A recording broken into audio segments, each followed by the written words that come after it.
নোয়াখালীর কবিরহাট এলাকায় প্রমি অ্যাগ্রো-ফুড লিমিটেডের প্রতিনিধিরা চেয়ারম্যান এনামুল হাসান খান শহীদের পক্ষ থেকে বন্যা দুর্গতদের মাঝে ত্রাণ সামগ্রী বিতরণ শুরু করেছেন। চেয়ারম্যান এনামুল হাসান শহীদ খবর সবসময়কে জানান, ইতিমধ্যে আমরা 5,000 পরিবারকে ত্রাণ সামগ্রী বিতরণ শুরু করেছি। আমাদের কার্যক্রম অব্যাহত থাকবে। আর দেশবাসীর কাছে একটাই চাওয়া, বিত্তবানরা যেন সবাই এগিয়ে আসে।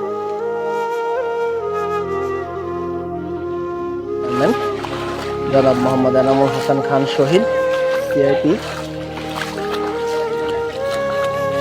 সবাই অনেক কষ্ট করতেছে, অনেকটুক পানি, হাঁটু পানি, কোমর পানি পার হয়ে আমরা এখন এখানে আসছি।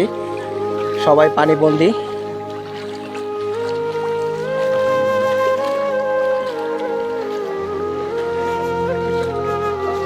চেষ্টা করতেছি। সামনে দেখতেছেন আমার